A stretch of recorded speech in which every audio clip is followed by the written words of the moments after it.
Well, my name is Ana Chassot-Peterson, and I'm originally from the most southern state in Brazil, but I've been living here in the United States for probably longer. Well, the reason that I came to the US was at the time was really because of my boyfriend that later on became my husband.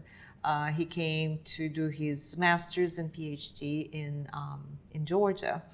And I followed him and I ended up studying and going to college. I was a news reporter and then I worked as a writer, a line producer, and a producer. When you go into those fields of production, news, hardcore, non-stop activity, brain motion and stuff like that, sometimes you forget about yourself and how you take care of yourself. And that happened to me. So when I was 35, I was diagnosed with stage 2 cancer, and I was working non-stop. And eventually I had to stop for a few months actually to recover and to heal. And I was already getting into that mode. Maybe my intuition was already, hey, we need to do something about this.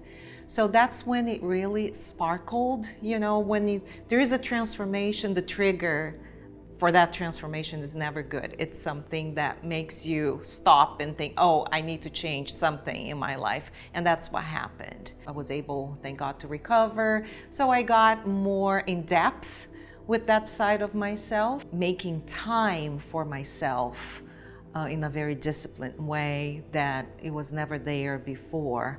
And I created this ability to say no, sometimes refusing to do certain things, certain types of work, just creating more time for myself.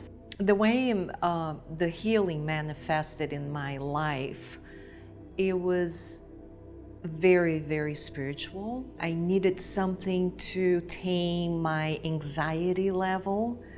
I've been a very, very anxious person. I suffered from panic attacks. I was constantly living in the future, like, oh, in half an hour we have to do this. Tomorrow we have to do that. Oh, we need to prepare. Never really in the present moment. So I had to relearn some of those patterns, believing that there is something out there that's really stronger than we are, more powerful than we are, and that I am pretty sure now that this force is available to all of us.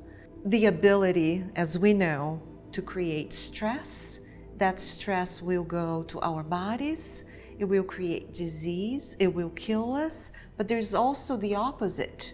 The same energy that's there that creates all that can be worked in reverse, can create healing, can create wellness, can create happiness. Because I was so into the research and really trying, because of my own personal life and what happened to my mother, I was so much into that I started looking for courses and training and certification programs. And I became not only a yoga instructor, but years later, a yoga therapist, and then an Ayurvedic practitioner, and also a wellness coach, an integrative nutritional coach.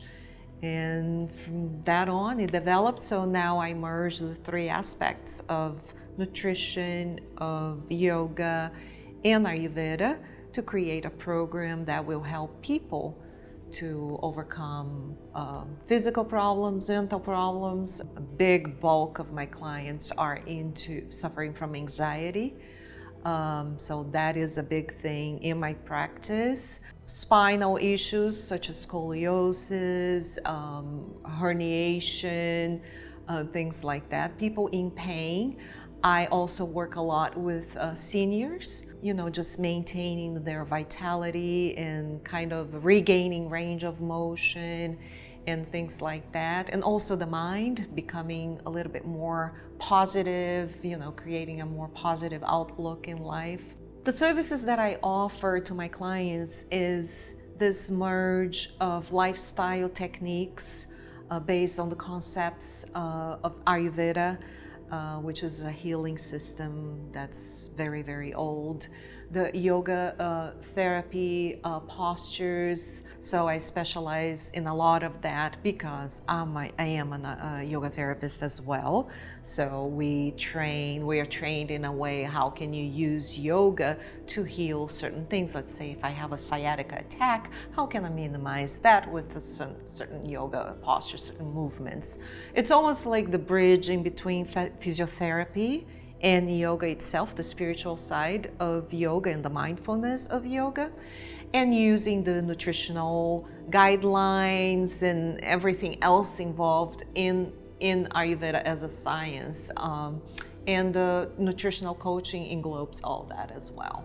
This is not to say that Western medicine is bad. This is a support system for Western medicine. You can prevent disease, or if you do have some sort of treatment that you need to go through, you can use all those tools to overcome that period of darkness that you go through, becoming stronger, becoming more positive. Every time I see a client just saying, "Oh, I feel so much better, I have hope now."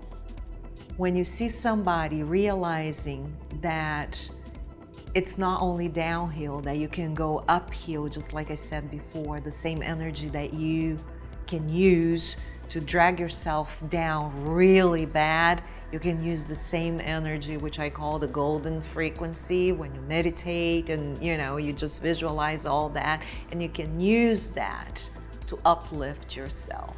If you're anxious, if you have mental issues and you take a lot of medicine, right? That medicine works wonders. However, it also numbs you in a way that it kills that ability, it kills that energy that you can use to recover, to go up. So it's very important to balance that. And having the awareness that you have that ability is hope. It's a golden light. So, yeah. So that makes my day.